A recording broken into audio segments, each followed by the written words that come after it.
အားလုံးပဲမင်္ဂလာပါခင်ဗျကျွန်တော်တို့ဒီနေ့မှာတော့မူဖတ်ပြပါမှာပါဟုတ်ကင်လိုက်တော့ဒါလေးတော့ပြီးပါဟာဒီမှာကျွန်တော်တို့တွေဒီမှာမွေးဖန်းကိုကြိုးစားနေရပါဗျအာရဒီမွေးတွေကိုကျွန်တော်ကကြိုးစားနေပါတယ်ကျွန်တော်တို့မွေတော့မတွေ့လိုက်ဘူးဗျဖားတော့တွေ့လိုက်တယ်ခုနကခုံပြီးသွားတယ်ဟုတ်လားဗျကဲဒါဆိုကြိုးစားပါဗျโอเคအင်းနာမှာကျူးရှင်နော်ဗျဟာလားဝင်ရတော့ရမွေးနဲ့ဆရာရေးဆရာတမ2မိနစ်လောက်ပဲလုပ်တယ်2မိနစ်မလို့ကျွန်တော်တို့ဒါမင်းတော့ဝေဖမ်းမှုတွေခုမှတွေ့တဲ့လိုက်ရတယ်ခုမှတွေ့လာကျွန်တော်တို့ဒီခုဆိုဟိုကပြောပင်ရှိမှာပြောပင်ရဲ့အောက်မှာရှိဝဂတ်တီအောက်မှာငွေစိမ်းလေးကြောက်ရှိလောက်ပါဗျအော်မရှိရလို့ခင်းကြတာအဲ့အဝရောတော်ရီဖမ်းအောင်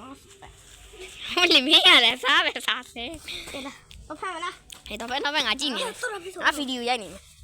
ဗီဒီယိုတမမွေရောက်ပါလားမွေနားမှာရှိရတယ်မွေရုံနှုတ်ကြည့်လိုက်ပြီလေ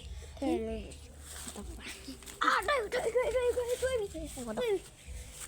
အေးကျွန်တော်တောင်မီးနေပြီကြမွေကောင်တော့မမိသေးပါဘူးမွေတမားတော့ထွက်ပြေးနေပြီမွေလွတ်သွားပြီဒီနေ့ဗီဒီယိုလေးတော့ဒီလောက်ပါပဲဗျအေးဟုတ်ကဲ့